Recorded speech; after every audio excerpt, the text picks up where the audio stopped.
me think. Yeah, hearing myself back. Got it all sorted. Hello, look, it's just it's quality over quantity. This morning, for me, morning this morning. Um, I'm sure there'll be a few more people that will come in, but it's this is what happens when we do this weekly. Sometimes we have lots of people, sometimes we have a few, and the numbers increase over time. Um, so uh, no huge announcements to make on this call after last week when we spoke a lot about um, the marketplace and also the Zoom attendance graphs and things that you can play around with. So there's a couple of changes there.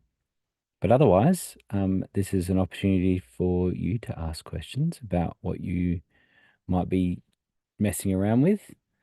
A few faces we haven't seen for a while. It's great to see you all. Hey, um, so yeah, no huge announcements. If you haven't seen last week's recording or you didn't join us last week, then it's worth going back over that because Blue spent some time going over two key new features. One that's available now, one that is nearly there. And that's Marketplace, a new Marketplace ability to sell tickets on Obvio.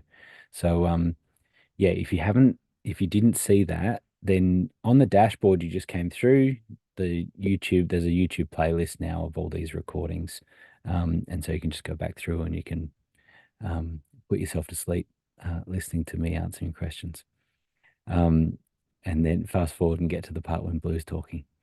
So that's the thing with that's why we live stream it to YouTube, is just to make it really easy for you to scrub through and it's available immediately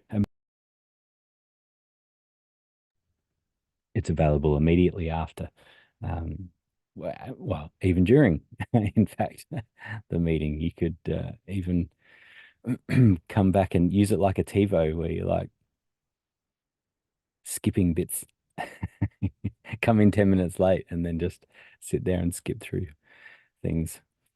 So questions can be posted on the dashboard there. Ask a question, and they pop up on a screen for me that I can see. You can put comments in the chat. I do sort of track the comments as well, but without Heather or Blue here today, I'm teching my own show, which is our number one rule to not do. Um, hey, Muddy. But we'll get there. So, um, if you've got any questions, there's no questions as I can see that have been posted as yet. And the chat is very quiet. But there is a lovely Brady Bunch of faces that I can see. So who wants to start us off? Any questions? What are you wrestling with?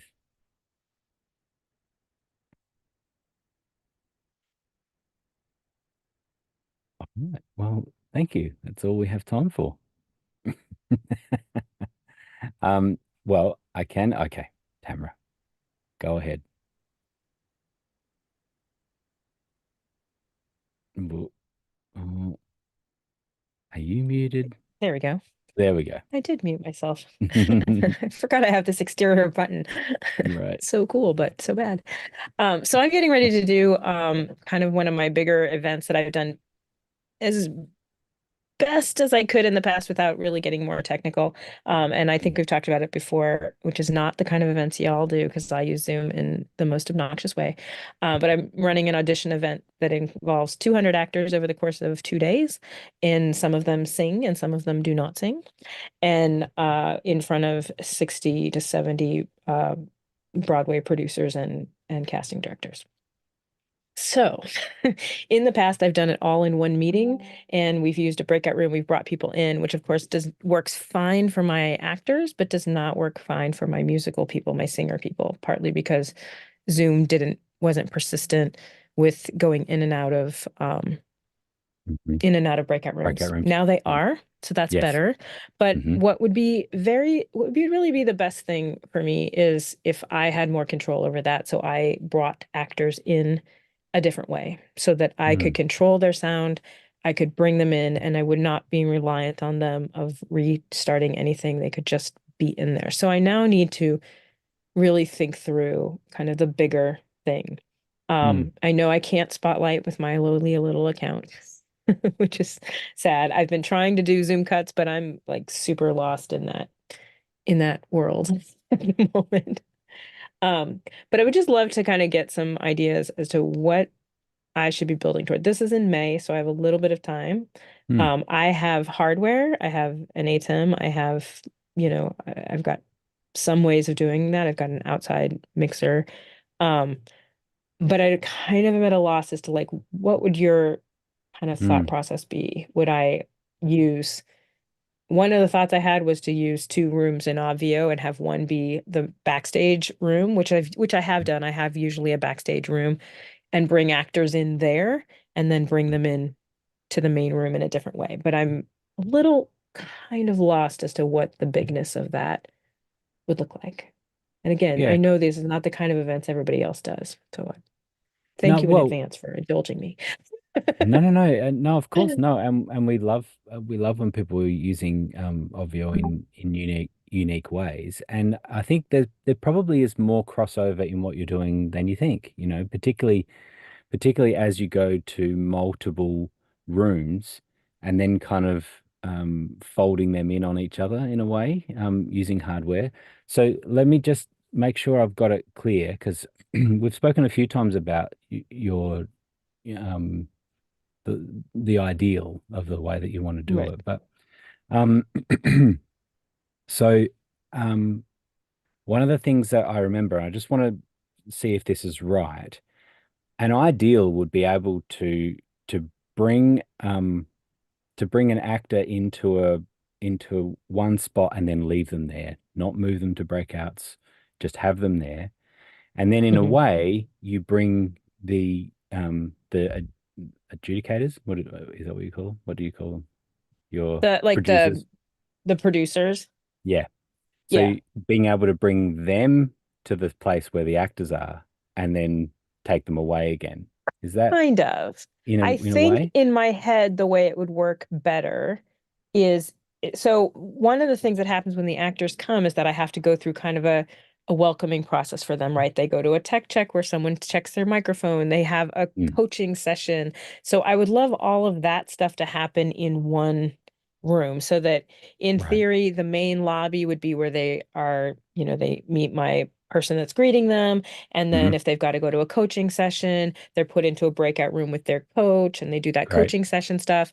And then there would be another breakout room that is like their tech room. And my idea, to me, one of those breakout rooms would be kind of the stage so that I'd Yep. put them, because the other thing too is giving them a space where they can kind of be quiet, where they're not with all their coaching things. So in the past, what I've done all in one meeting is I've had actors in three different coaching rooms. And so I've got like 50 actors split or, 10 actors at a time into different coaching rooms.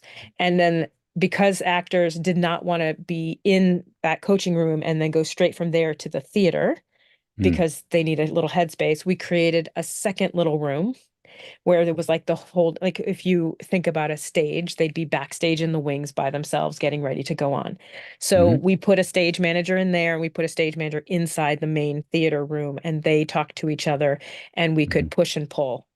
And Mm, then after someone comes out, we put them into kind of a holding room just to make sure everything went well, like they could hear and they got an all clear that we got enough of a tape to where if someone couldn't hear something, we would either give them another shot or whatever. So that's mm, kind of the flow. What I'm thinking would be better is that the flow would be just separate rooms so that because the one thing we're not doing right now is because there's an interaction between when the actor goes into that breakout room with the producers, the one thing that we lost from when we used to do it live is that the producers now no longer have the fun of kind of bonding with each other or talking in between or using the chat and Yep. having some kind of engagement because they don't want that to be read by the actors, right? So what I'm Yeah. trying to also create is a space where we can now kind of up the engagement of the producers and so that it's not a period of it's a full day event. It's 8 hours of them sitting there just watching actors. And I think that's not as engaging. And I don't think that's as good for the actors. And I don't think it's as good for the community of producers and who used to in the live world get to hang out with each other for the day. So Right. I'm trying to find a separation where they're in the same space from their in their own minds, but realistically they're not. The actors can't hear that chat. They can't read that chat. And they really don't have I have a stage manager who can talk to both sides, um, Yep. but not. So that's what I'm trying to do is kind of up the Yeah. experience for the auditors and for the people coming in. And I can't really do that if the actors are also part of that same meeting Yep. because but I also don't want the participants and the actors to feel like they're not in the same meeting. Okay. All right. Yeah. I remember this now. Yeah. And I think I remember talking about thinking of um uh, thinking of the producers as the show and Hmm. the actors as the audience, Yep. right? And so this is where the crossover sort of works with lots of other events, where what we're thinking of is our actors as the participants and Hmm. our producers as our contributors to the show, to whatever event that we're doing, right? Now, Right. with lots of these events that we do, they can still talk to each other, right? So and I'll get to what this means in hardware in a minute, but we'll just Right. talk Right. about what we're achieving. We're doing two separate meetings. We have our producers in one, and we Hmm. have our actors and however many you want to do, Right. multiple meetings, multiple breakout rooms, however that is, they're seeing the show, which is the producers. Right. Now, what that means is that, um, albeit that it needs to be controlled well, those producers can talk amongst themselves when they're not on screen, or Right. on air, um, and they get to chat. That's a separate meeting.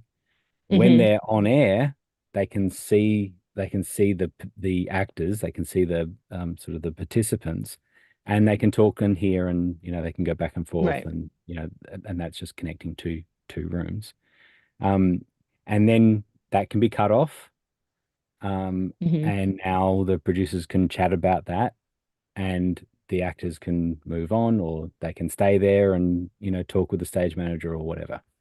Right. So, so the pitfall with that is the chance of the producers, that needs to be there needs to be a technician that's working on that to Right. ensure that the sound is cut, the audio is Hmm. cut, the vision's cut, and so the actors aren't possibly hearing any chat or that sort of thing. Right. But Right. now that's just like TV. That's Hmm. that's that's common TV where it's like if you've got a hot mic or the camera's Right. still on and it's Exactly. still going to air. So that's the way that you would think of it. The producers are the show, Hmm. and the actors are the participants or the audience. Right. Um, and of course you have the interaction. So what that requires is two ultimately two separate computers with two Zoom meetings Hmm. and the ability to have audio mixed for both, um, and what we've talked about before with mix minus and things like that, where you're hearing what's coming from the actors, Right. but Yep. you're not and you're sending, but you're not sending back what the actors are hearing. That's generally the Right. Right. mix minus, right? So you've got a dedicated send that's going to the actors, and vice versa. So lots of different ways of doing that, and we've talked about an ATEM and things, and you've got some sort of audio mixer as well, right? Like you've some sort of setup there. I have a roadcaster. Yeah. Yeah, I have a roadcaster. Yeah. I have the original, so I think I'd have to also use loop back or something with it because it doesn't do the mix minus that I think the two does. Um, but I also Right. have potential of other, I mean, I could possibly use other things too. Anything's At this possible. point, I'm just kind of trying to figure out. Um, Yeah. yeah, so I think I mean I have an option and I'm not opposed to like adding to my system. I just have to kind of like that's why I'm trying to plot this out now and Mm. try to figure out I really do need to find another technical person to help out with this too because my team is great. I've done this and it takes about 20 people to do all of that, those different little Yeah. production, shuffling people from place to place Mm. kind of crazy. And the producer's room does not talk to the actors ever. So it's Oh, okay. always a stage manager who is just like Okay. who tells them you can go now. So in theory, I actually don't even need those rooms. Oh, that's great. um, I just need sound from the actors to go to the audience of the producers. I don't Wow. actually need them to have an interaction because we have a stage manager voice, which in theory could just be in that one, be watching both. I mean, that there's a way to make that I've done that on my setup here. So 100%.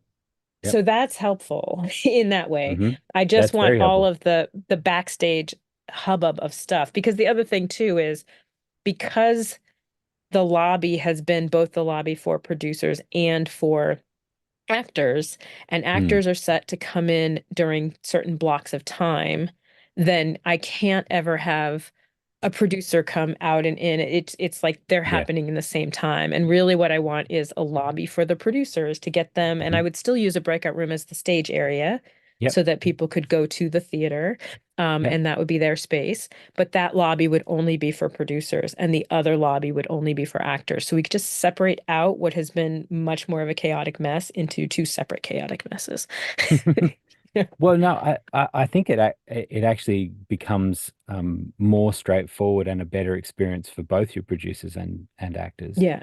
And just for everyone else listening, for all the shows that I do, like these remote sort of shows, we will always use a green room for our speakers, and then we'll have a breakout room, which is the stage off of Mhm. that green room.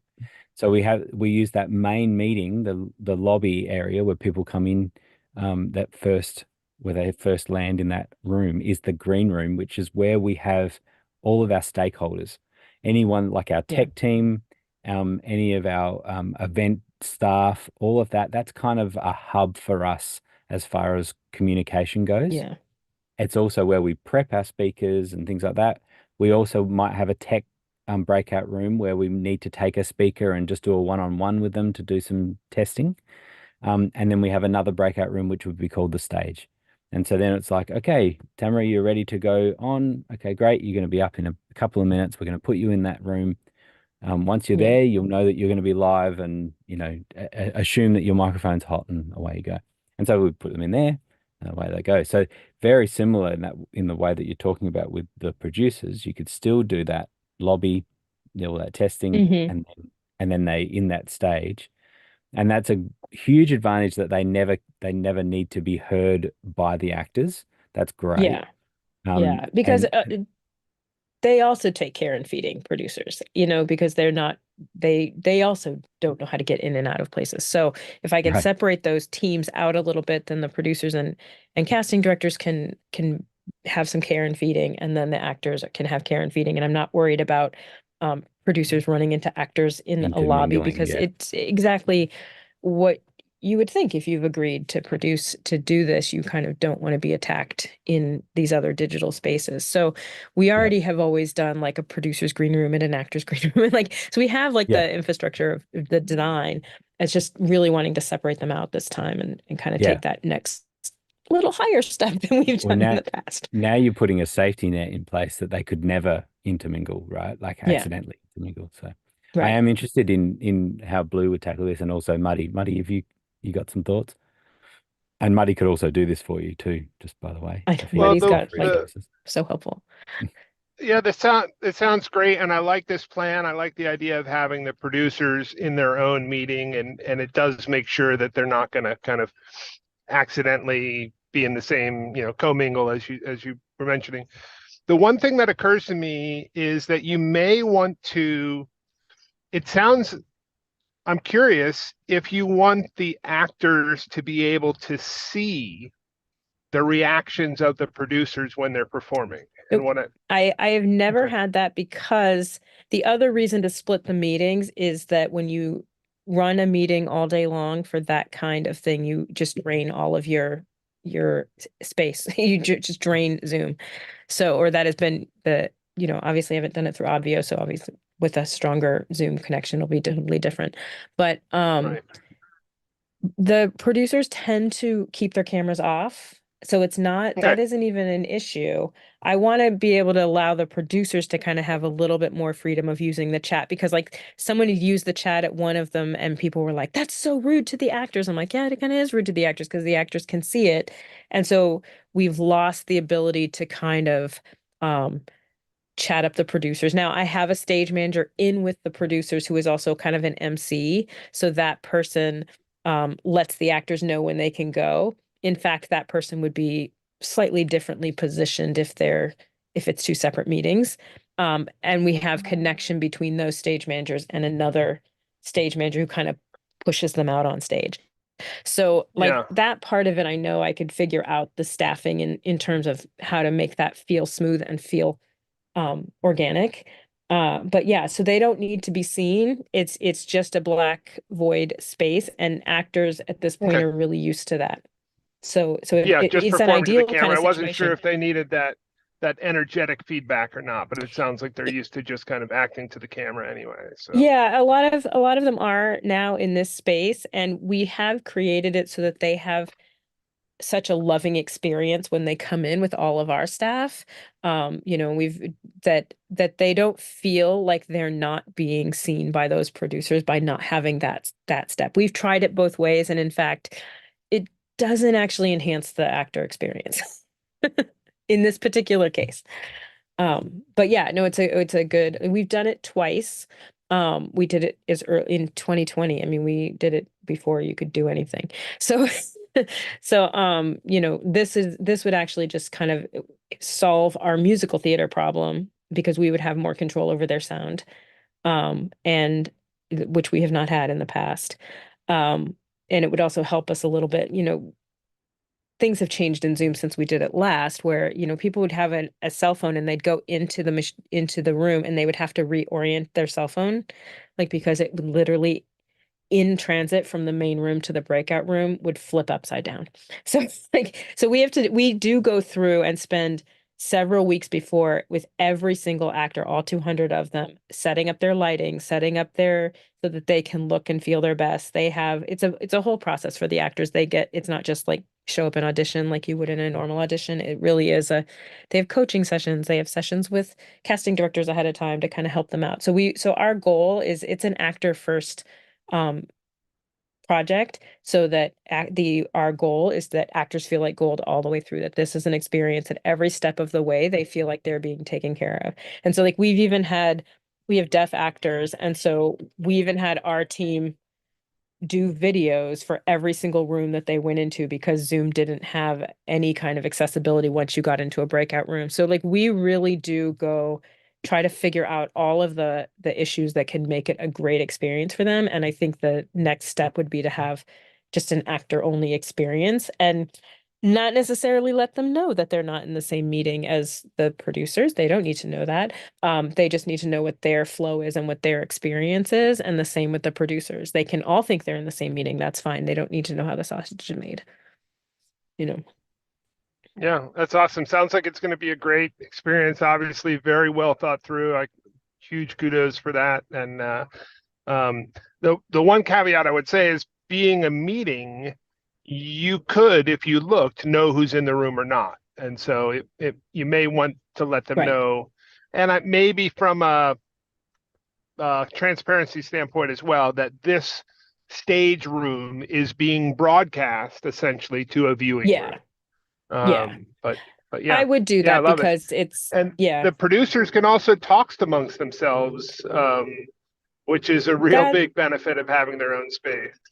yeah, that's what I have felt because I've done it as a casting director in the live and the producer in the live session. And the way they used to do it is they would come out and they would give you 10 at a time and they would literally pass out 65 headshots. You would take your stack of 10, you'd see 10 actors, you'd keep the headshots you want and send them back. Right. So now we don't have to do that. It's all digital. They just have their space within Obvio or wherever they have their big stack and so we already have all of that information. But we lost that kind of little break in between where people could be like, "Hey, I really liked Sarah," and then we lost our little, our time to drink and have like, cookies together or whatever. So I'm trying to kind of find ways to make that experience of going not like, hey, we're just using you for your name and your thing to come in and watch 100 actors. It's literally it is 200 actors. It's 100 each day. So it's very we get people in and out. The last two times, but especially the last time, all of the monologue only actors were perfection, and all of the musical ones got killed by noise gate. So it was even though we had spent all the time to painstakingly switch it, so we just need a little more control in that area. And again, Zoom from the time we did it the first time to the second time upped their game in terms of what we can do digitally for with music. We're now even better than that. So so it has the potential to just get better, but I think the thing that's going to make it better is really splitting these up and having more targeted experiences. Totally is. And I think that what I was talking about with the show and what the show is actually even less than that now. When Yeah. you're not talking about audio going back, you're not even really talking about video going back, which Right. means now it actually the producers are watching the show, which is the actors, Mm-hmm. um and then it's just a matter of the tech turning on and off the sound from that's coming from the stage, the actor's Right. stage. Um, and that could even be the stage manager that's kind of, potentially could control that, right? Because Right. it's really just opening up the sound to go into the producers. The producer's sound never comes back, so they can talk over that happily. Mm-hmm. And it's just the talking between the two rooms that stage manager would do. There's a few different Right. ways to do that, but ultimately just having two separate Zoom meetings open and a way to communicate on both of them Right. would work very well. And then they have the ability to kind of unmute the sound that's going into the producer's room. So So if yeah, I did that, so I have two computers and I put them through my ATEM. If I brought in my one other meeting into the other, like I could control that from, would that be how I would do it? not quite like as in it's Right. close, right? It's close, it's a little more separate than that. So it's possible. It's just that the audio is the trick there, I particularly know that's because been my downside. yeah. So I need to um sit with someone who's going to be like dumb and stupid, Tamara. Here's what it you and you've proven over and over that you are neither of those things. is. Um so there there is it probably just needs a little bit more workshopping and I would as Justin also said, I'd have a bit more of a chat with Muddy and talk Hmm. about how he could consult on it to make it work for you, or he could actually work on the show, which I think would be ideal. Yeah, yeah. To work with you on that, or Muddy, I'll someone. reach out. I have your information. Yeah. So I think that's worth doing. This does help Because me though yeah, plot it out on paper so that I can kind of say, okay, here's what these correct. rooms would look like, here's what my staffing plan would look like, and then maybe I can bring that to you, Muddy, and you can help me kind of figure out the mechanics of how to make that magic happen because I think it's doable even with my limited skills. I think it's doable, but Well, it's and and, and this is something always to remember is that we have the vision of what we want to do, and have the vision drive what we're doing, not the tools driving what we're doing, right? right, right. So we're not looking at the hammer and saying, what can I build? we're saying, I want to build this. What tools do I need? Mm, Which is the question that you asked. But let's not be limited by the tools that we think we have, because excellent. we totally want to just we want to do what's best for the actors and producers, and what you're coming up with sounds exactly that. So yeah, I'm Cool, really cool. excited for you. I think that's going to be really great. Thank And you so much. from a dashboard point of view, um, obviously it's really easy to have those two separate areas. You know, Yeah, you can tag your producers, and not tag your actors, or or you can yeah, tag your actors, right? You can do all of that super easy and just have they only see the button that's theirs. yep. And so never are they going to cross over or get in the wrong one. Yeah, I And so already run meetings like that where mm, writers have come in and I do a writer speed date with producers. It's a similar type of thing. And the producers see only the information about writers and the writers see only information about that they need. So that dashboard is like the biggest gift. I love it so much. I stole the idea of it and did it by myself after the first TVE, and it was mm, so painful.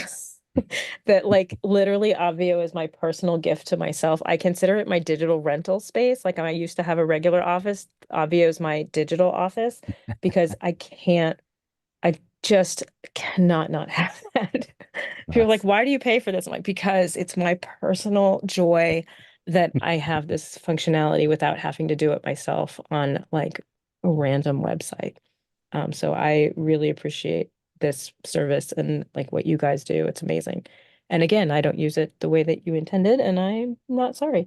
But but it's No, it's great. joy to be able to have that dashboard the way that it is. There we go, Blue. Let's just snip that out as a testimonial. You know, that's great.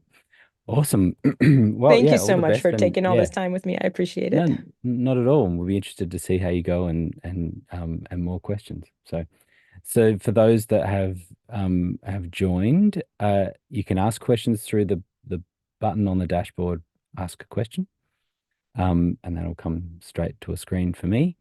And then you can also just do little follow up or comments in the chat as well. And you can also raise your hand if you want to chat through something like Tamara has. Um, but Blue, I've got a question from Robin. Are you online, Blue? Are you ready? I am. I'm born ready. Let's do this. Robin says, "Can we now successfully use Obvio to sell our tickets? And can I use the Obvio link to enter the dashboard and register for the event, like an opt-in link?" Not yet. Not yet, but we're awfully close. In fact, I'm literally as we're on this call, I'm, just doing some testing on the marketplace system. It's actually I'll show you what I'm doing actually just for fun because it's fun. Is on one side of the screen, I have a client's website that I'm trying to replicate. This is kind of how I've been testing our sales page builder because I wanted to kind of see how things how things compare and what it's capable of doing. So on the left hand That side, hasn't sorry, on the right that hand hasn't side started is that hasn't started for me. There we go. It was probably still processing the widescreen. probably because it's a full screen. Yeah, sorry about that. Yeah, yeah. On the right hand side is the original, and on the left hand side is the iteration or my version of it, I guess you could say. Um, so yeah, it's coming along. It's not there yet. I would say we are still aiming for the for the first week in February for this to be actually ready to go. So fingers crossed we'll be able to actually hit that date, that time frame. But we're not there yet. It still does need a tiny bit of work, but yeah, it's coming along. It's coming along, which is really really exciting. Yeah, it's Yeah, so it's here coming I'm along I'm great. adding. In Yeah, you know, as you add stuff, it's actually really, really cool. You can just kind of it's a lot more flexible for a number of reasons. You know, the DAT is a lot more flexible than our dashboard builders. And, you know, I was saying for, you know, a very specific reason, the dashboards have to be built very lean and with ultimate scalability in mind, meaning if you get which you will get, a large influx of attendees come to your event all at once, you really need to be able to manage that, right? That's always been the main goal of Obvio as a platform. And that's a little, not a lot, a little less of a concern when you're talking about just the websites that um, you know, just a sales page, because you're not going to get 100% of your attendees go to your website all at the same time to sign up, whereas you are going to get 100% of your attendees to come check in, say as an example, all at the same time. So it's an interesting thing to be playing around with, an interesting thing to be working on. So, but you can kind of see, you know, it's really easy. You add a block. A block is a certain type of content. There's a whole bunch of different types of content. You create the, you know, you tell it what size, what color, how you want it to actually show up on the page, and then you are, you know, essentially good to go, which is kind of fun. So, yeah, we're not there yet, but when we do get to that point, you are going to essentially be able to sell your tickets through the platform and go from there. Great. So Yeah, is Robert. I know this isn't possible now, but because I always somehow get that screen that people try to enter into an event and it says, you know, join Obvio, put your name and your email address. Is it ever thought of that it'll be a possibility that people can register the event and put themselves into the event rather than me or some other platform having to put them in? Yeah, so I mean, 100% yes. That is really the idea, right? So if I were to add to this page, here, let me give you a really quick example of how that potentially would work. So I'm going to add a purchase form to this particular block, even though we're not technically buying anything, because you're probably talking about a free ticket. So I'm going to go in here and I'm going to make a ticket that's $0. And I'm going to click save. And what'll wind up happening is you come into the platform and you'll have to do some styling on this, which in some cases this will actually be done. But basically what they'll be able to do is enter their first name. You'll send them a URL. Why not? I feel like Sorry, I that's got it. Pam. There we go. That was Pam, Yeah, yeah. thank you.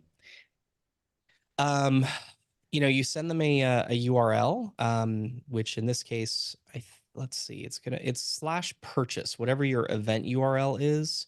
So in this case, it's yoursuccess.obv.io.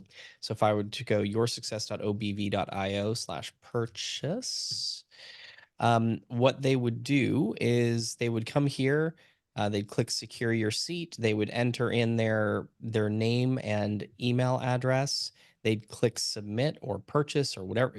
You can modify that to be whatever you want to say, whatever you want it to say, in terms of the button. And then what will then happen is when they complete their purchase, it'll automatically or complete their registration, it'll automatically redirect them to the dashboard.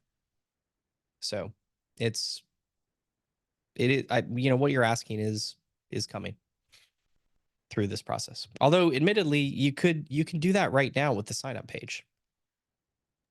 Can I, so that if I just have like a generic link, if I'm using it in whatever, I come across somebody in a group on Facebook and I can give them a generic link to go, hey, register for the event, it should still be okay to work? Yep. Yeah, so how that works, actually, let's talk about the sign up page for a second. So the sign up page is specifically for free signups. This does not work for paid events. But if Right. you have a free only event, um, you can go into your system, go to design, go to the sign up page, make sure the sign up page is enabled, and then what'll wind up happening is you can customize some of these things, right? So fill in the form below to get access to OfferCamp for free. Sign me up for OfferCamp. So then what you do is instead of going to offercamp.obv.io, which takes you to a login page, you actually send them to /signed_up. And what they do from this is they type in their first name, their last name, and their email address, and they click sign me up for OfferCamp, or in your case, sign me up for the event or whatever that is. And that automatically takes them to the dashboard. And again, same process. So the sign up page is going to have essentially the same process that we were just talking about with Marketplace, with free tickets, except there's a lot less customization, right? It's just a simple first name, last name, email address, sign up, take me to the dashboard, done. Perfect. And I was able to finally get all my people into my meeting event that I've asked you about a million times. It did work. So on to the next Awesome. problem. Yeah, Thank you so much. it really is just about making sure you give them the right link. So that's awesome. I'm glad it worked. Good, good. We've got a couple of questions from Jeff. He said, remind me, how do I add new or different emojis? Okay, so there's a couple things just to remember. First off, Jeff, emojis are not within Zoom, they're on the dashboard. And when they click on the dashboard, they don't show up anywhere in Zoom. They only show up on that emoji page under the production area. So assuming you remember those things, the way to add, do you know which template you're using for your dashboard?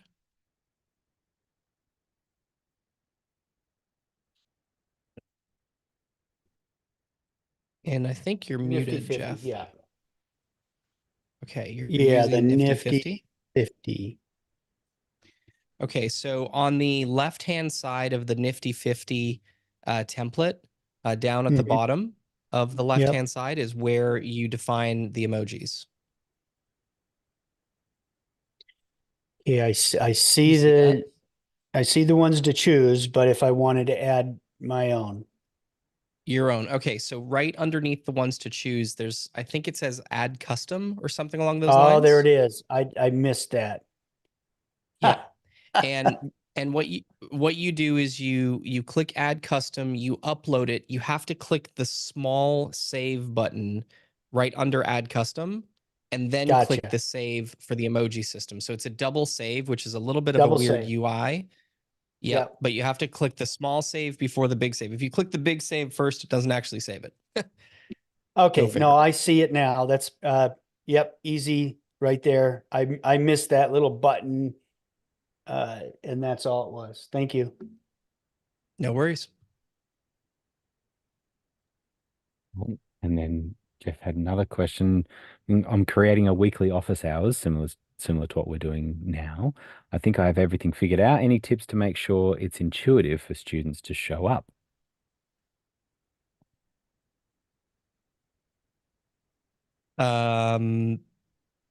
Well, so what I would say is for the programs that we do, that are regular, regular programs like Leap, is whenever it's time for a call for Leap, we send everybody their magic link. So all they have to do is click on the link inside the email, which takes them directly to the dashboard without them having to remember what their email address and username password are. So I find that to be very intuitive, but you have to remember to actually send that magic link to all your attendees on a weekly basis when it comes time to join. If you're not planning on sending out reminder emails or text messages or things like that, that becomes a little bit more difficult. You know, So because I'd in an use ideal when you, the internal communication, send an email with, how do you put you the magic can, link? yeah. Yeah. So Jeff, are you using, is this the church Yes. .zoomiverse.com event? Yes. Okay. All right, give me 1 second.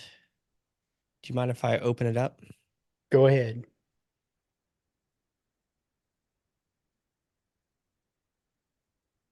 Okay, so all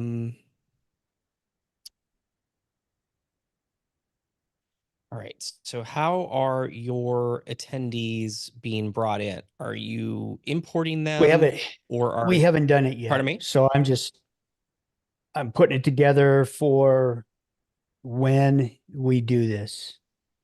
Okay. So I And would, what is the intention? Is that are you going to have like a sign up page on a third party service? What are you currently no, thinking? not really. I would do this all, Kajabi, or not. I use Kajabi for everything, but not for this. I have such a small group that I would be inviting to this. This is a leadership meeting. And Okay. so So you're probably, and is it a private meeting? Like you, how important is privacy on it's this not meeting? really that important. Okay. So then what I would say to you is, um, I would probably go into the sign up system and I would enable the sign up system. Um, and then the next thing that I would do, Jeff, um, is I would probably I would redirect my login page to the sign up system. Now, how we do that generally is using a script, um, because it's not something that's natively supported, but it's but it's natively doable, if that makes any sense.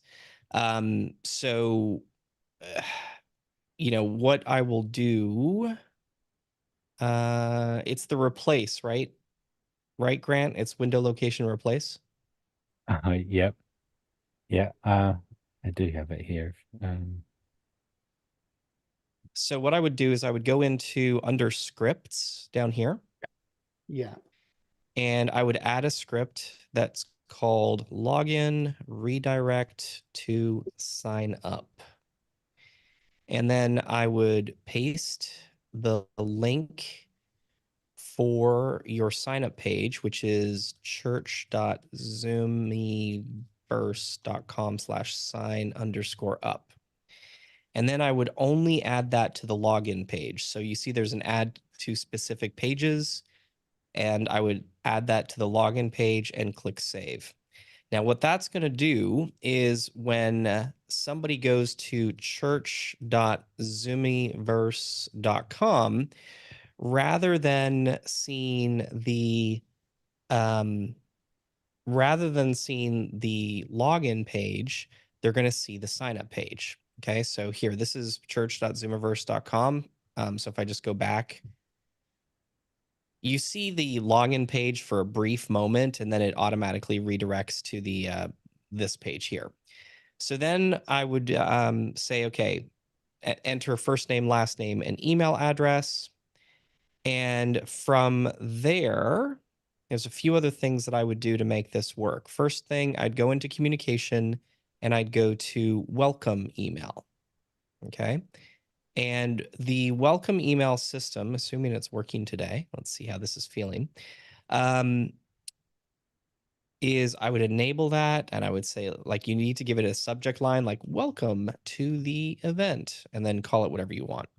And then I would go, hi, variable, first name. Congratulations on signing up for the event. Going forward, you can use your magic link to access the event by going to enter variable attendee magic link. Oops. Variable. Come on, you can do this. Variable magic link. Okay. Then I would say, then you can type more stuff and then sign. Jeff. Okay. Then I'd click save. So now when somebody signs up for the first time, they're going to get this email. Now they're only going to get that the first time, Jeff. Okay. But once they sign up, they'll immediately have this. You could modify this by saying, please, add this to your add this to your calendar by clicking here. Perhaps, or you could say, please make sure you create a recurring a recurring appointment on your calendar and copy and paste this login URL as the location. And that way on your calendar, every time this comes up, you can just click the location from your calendar directly. But you have to give them some directions on how to do that. But that's one thing that you can do. Then you can go into broadcasts, and let's say your event is going to take place on, every Tuesday at, 5 p.m. You probably wouldn't want to send out the reminder right at 5, but let's just say you did. I would call this reminder for event or whatever you want to call it. And then which email is email or SMS? Email, which email address here? We're going live soon! Exclamation point. Type more stuff here, and then enter their login URL, sign it here. And then to make it real, you click publish and you click save. Now, I'm not going to publish it. I'm just going to click save so that you can see what the baseline looks like. And you can go in and you can modify that. And you can also then duplicate it going forward, right? And then make modifications to that email.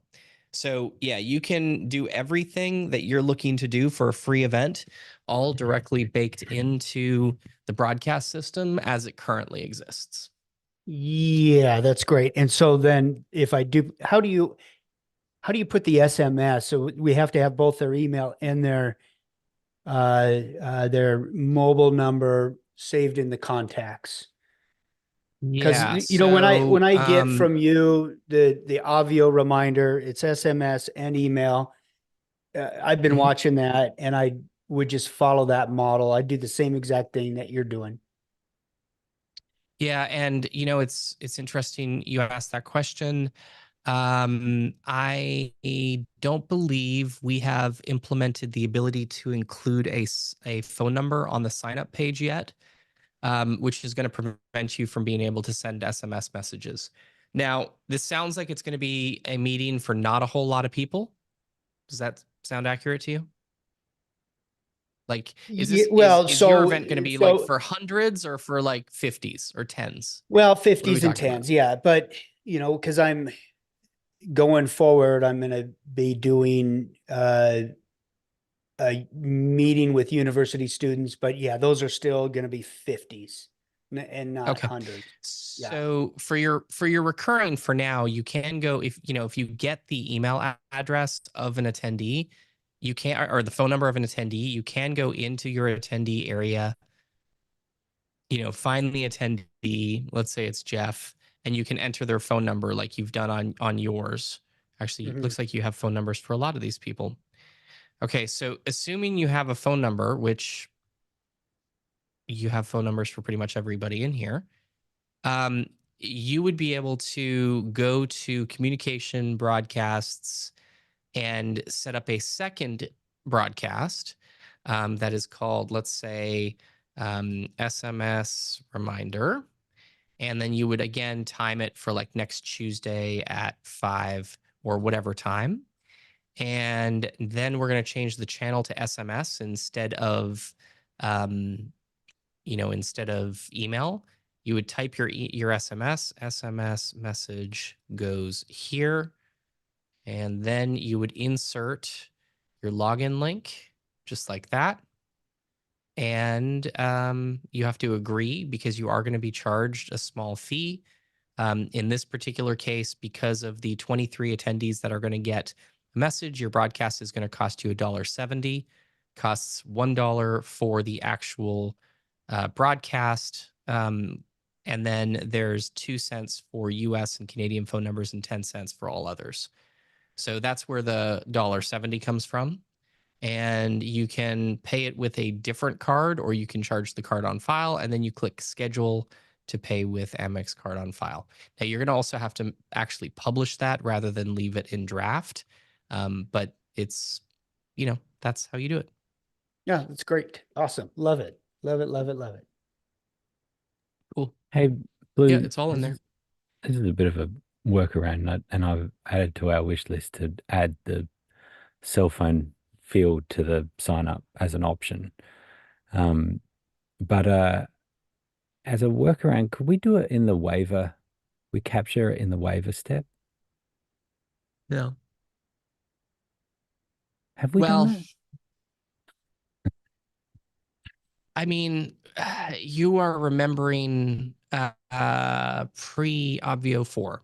Yeah. So Yeah. we have done that, and you can, but it is a serious workaround because you would have to add a phone number field to a form, and then you would have to submit that form to Zapier, and then you would have to have Zapier then populate whatever CRM you're going to use. Yeah, and you could round trip it back into Obvio and update the attendee's contact record with the phone number from the form, but it is a crazy solution. And you have to have the waiver step turned on for that to work. Well, actually, you don't need the waiver step turned on. Well, you do need the waiver step turned on, but you don't need a waiver specifically. Yeah, you can now turn off the waiver and just have a form, but Yep. yeah, which is an interesting step anyway, because for the sign up and for people that are returning, they wouldn't have to enter the cell phone, or it would already be there. Anyway, just thinking out loud. Yep. Cool. So, actually, Kat was asking that exact question for the free sign up page. Can we include a cell phone request? So, not yet. And we have to think through that, because just having that option there, yeah, would be good. It's just another field. We're trying to make it as easy as possible particularly for free attendees to just get in. So we're looking for the bare minimum. But yeah, it's something we'll explore.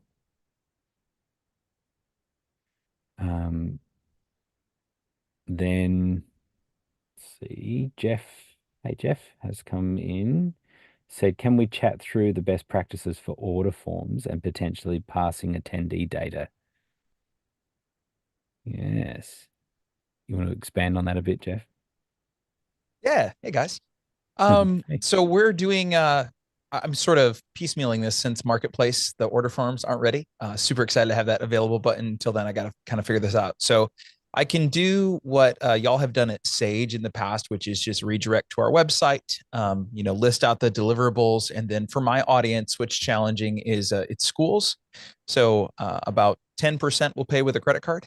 The rest will click on a button that says, send me an invoice, because I'm going to pay with a purchase order. So just trying to think through the best way to do that and remove friction. So one thought I had is, since they're already signed in with their email, their first name, their last name, their school name, and their position, is there a way I can parse that from Obvio? So I'm kind of thinking of two things. One, maybe I use Obvio forms somehow and just write the order form as a blog post on the dashboard. That keeps them from having to go through an external site. That also keeps me from having to parse data. Or I can look at, no, maybe I do want to keep it on an external website. And in that case, I would need to figure out how to parse that data. Just trying to save them any steps to make sign up easy, since they've already given us that information once. And which information have they given you once already, Jeff? First name, last name, email, the name of their organization, and their job title. And is that the information that you need back into Obvio, or what are you trying to accomplish? Sorry, I'm missing something, I feel like. Yeah, so they're gonna, when they place an order, if they choose to purchase our low ticket offer, we would collect that information as part of the order form. But since they've already given that an Obvio to register for the event, my thought was maybe I can save them some time. Got it. Okay, so something that I would probably be doing is um, a lot of the services that allow you to place an order or create an order form, like ClickFunnels as an example, allow those form fields to be predefined through URL parameters. Okay. So when you make a button that is like buy this thing, it will assuming you have the ability to do this, and that's going to be the second part that I'll tell you, you can add some code to your URL that looks like question mark first underscore name equals Jeff ampersand last underscore name equals Vili. Okay. Okay. And you can go on beyond that depending on the platform that you're using to create your order form. From Obvio, from the dashboard, you can create links that include URL parameters that are based on the data that is inside the contact record. First name, last name, email address, and groups, any of the group names that you have inside of Obvio.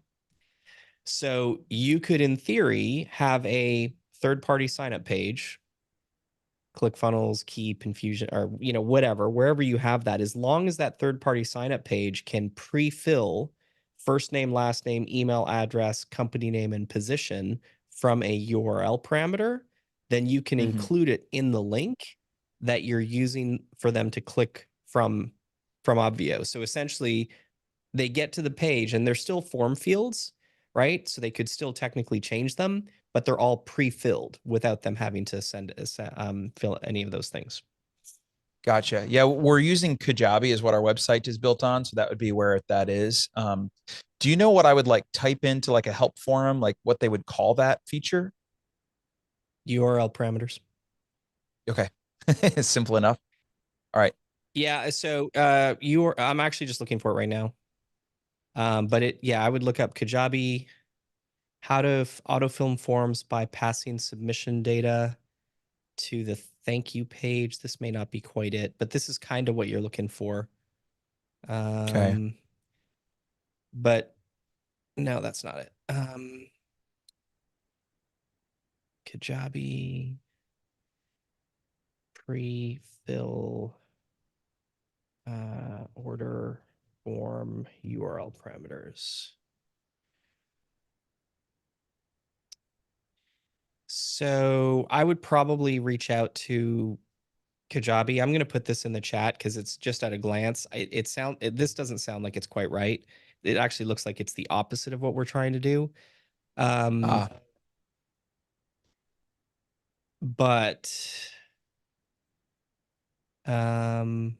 sorry, I'm just reading over that. But they'll know what this is. Like URL parameters that's a common term. Okay. Yeah, I'll reach out and check with them and see if that's something I can pass through. So it sounds like best practice would be to build it on Kajabi, just so could have some more design elements, make it look more like a order page. Yeah, for now. And the interesting thing is, like, I'm trying to think through how the marketplace system would work for you, right? How you could potentially get them to purchase through Obvio, which will allow URL parameters to pre-fill data. And the thing that I'm kind of struggling with a little bit is the distinction between I'm going to pay later and I need to pay now.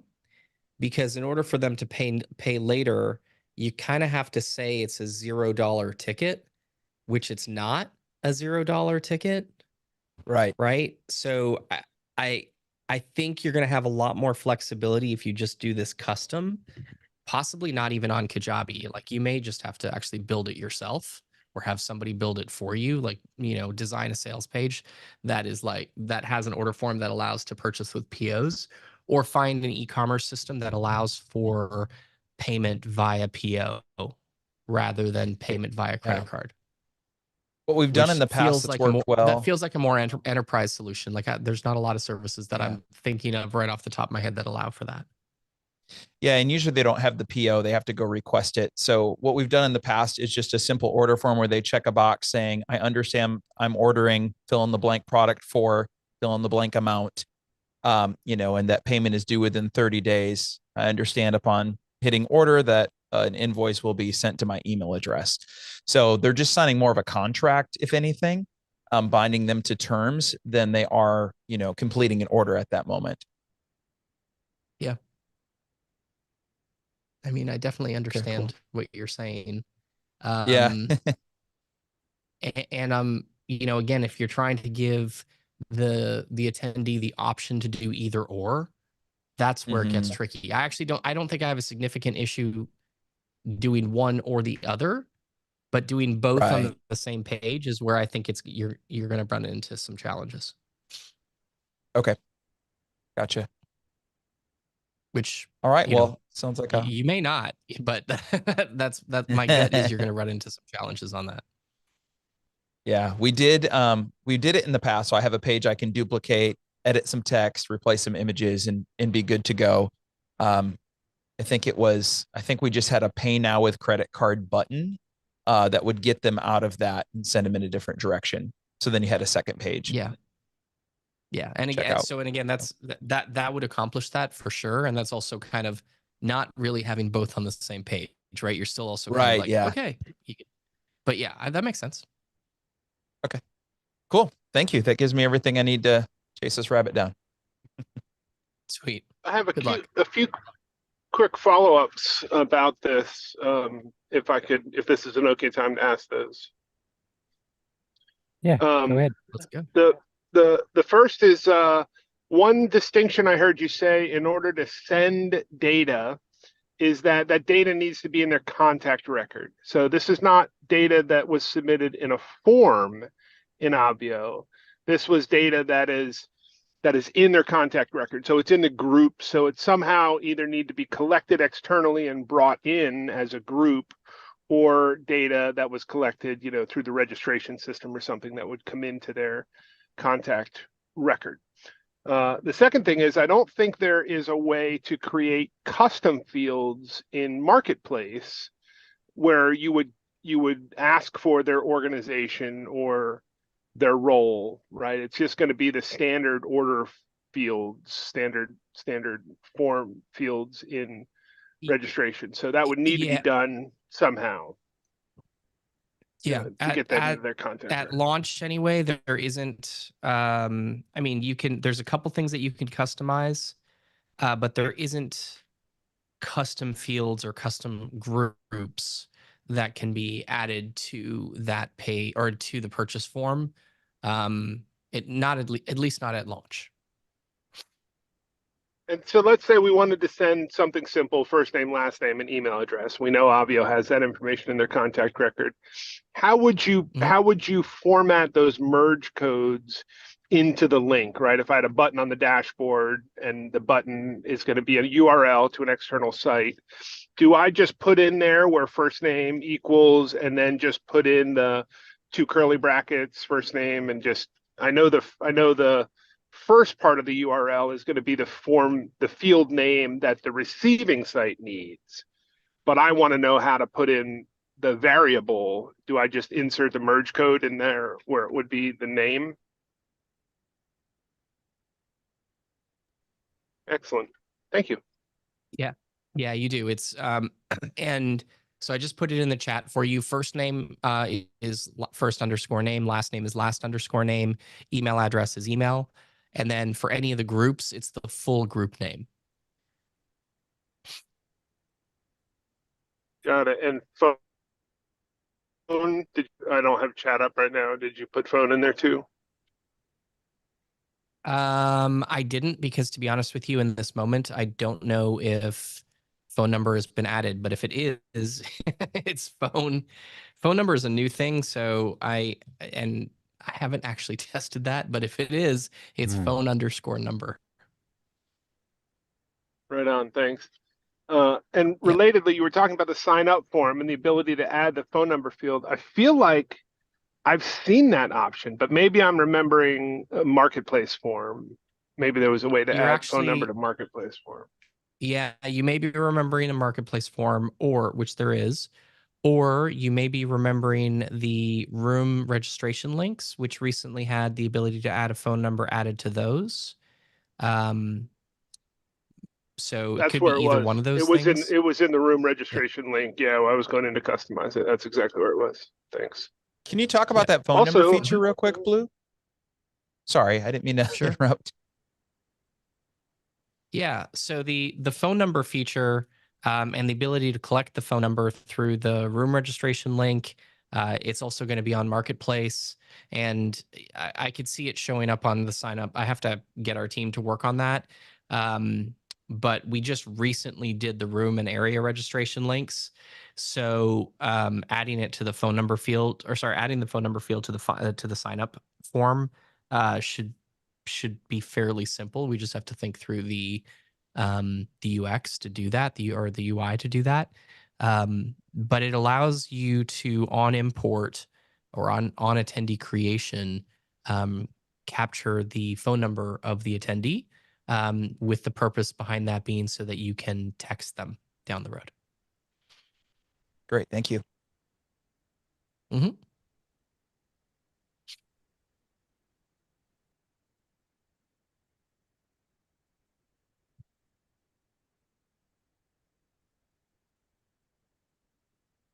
You're muted.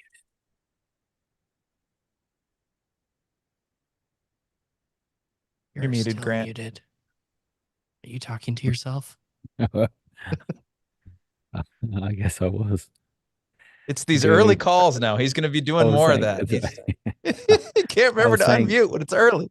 I was saying, you're doing such a great job, Grant. Well done. Well done. Oh, I'm muted.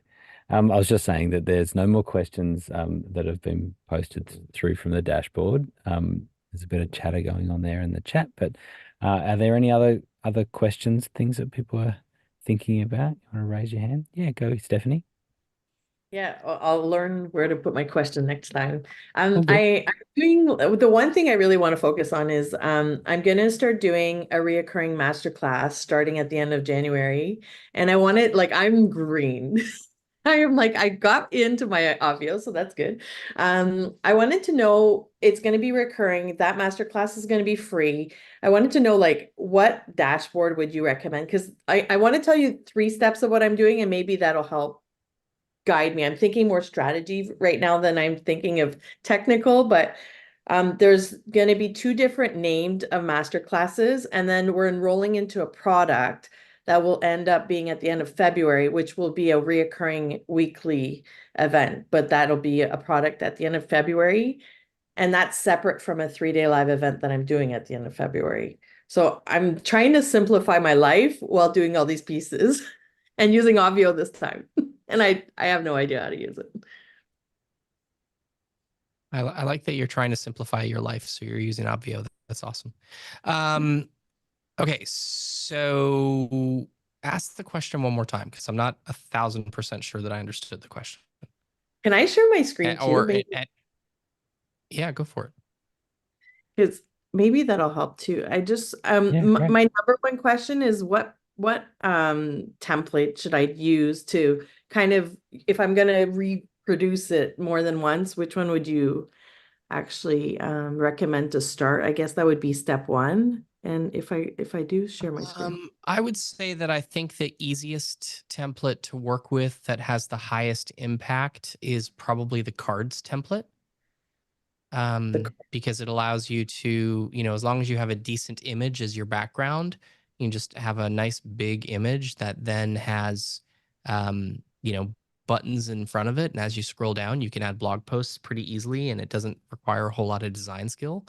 So it's probably the easiest one to make look decent. Look at the template. Okay, so if I go here, I was trying to like plug some things in So here I would go, this would be the one that I'm going to change the name to the master class instead of the program. And then here I would put event settings, right? Or template. There you go. Yeah, it's So template. here, okay, this one. Have you put anything in this template yet? I played Like, have you around when put we anything did, in this event? I think I did. I don't know if I should just restart from scratch so that I have like a design directly. Because I remember when we had a team call, I was like playing around with it, but I haven't touched it since. So I feel like I lost everything in my head. So I did. Oh, change my template. Yeah. Because I think right now I might have this one. You do. So that is because it says selected, right? So click on design and go to dashboard. Click on, okay, sorry. Click on design. Where am I going? Oh, here. Dashboard. Dashboard. Yeah, there you go. All right. All right, so you have a logo here. Is there anything else that you have? Just scroll down for me. I had Yeah, done you haven't really done much here, so I wouldn't worry too much. So scroll back up. Yeah, that is all the demo data. So just go back up to the event menu and click on dashboard, or sorry, template, event. and template Okay. right there. Yep, and then click start with sample demo data or demo sample data under right above right there. Yep. No, Start down. with this one. That start with And the I demo want this data, one. and then yeah, Okay, and then click select. perfect. So then if I'm doing that, because then I'm going to submit to get like my one dashboard kind of created with all my brand, I could use the same thing and multiply it even for my 3-day live event, I'm assuming. You would just always use this one for everything you do, or would you use different ones depending on what you're doing? I think that's a personal choice, to be frank, and I don't know that there's a wrong answer there, Stephanie. Right? It's just a Okay. function of, do you really like one of the other templates? Is there a reason to change? If there isn't, then, I'm not sure it Stick with it. matters. Okay. Yeah, I mean, just start to get used to, um, how it works for you. I think that is kind of what I'm thinking, but Okay. I don't know that there's a wrong answer there, to be honest.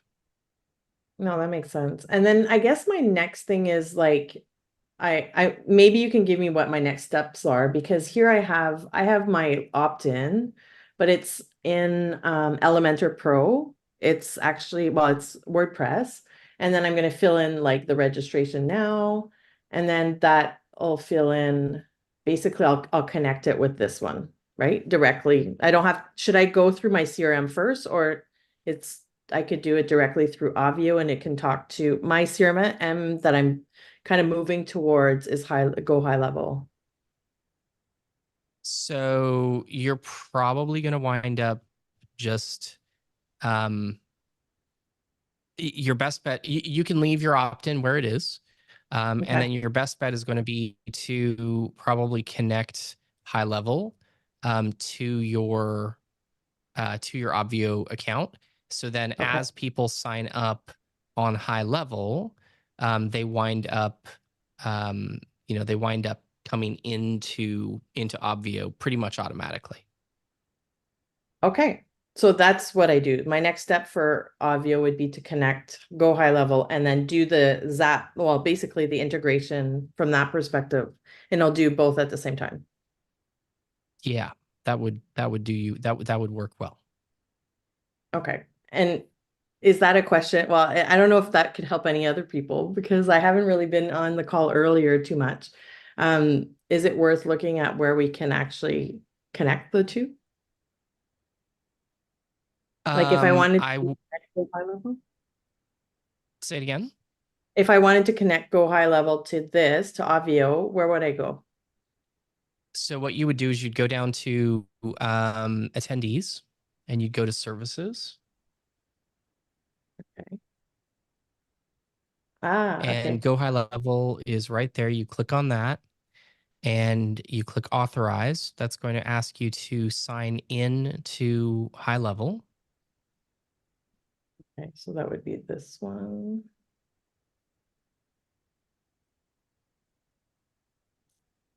Okay, so now there.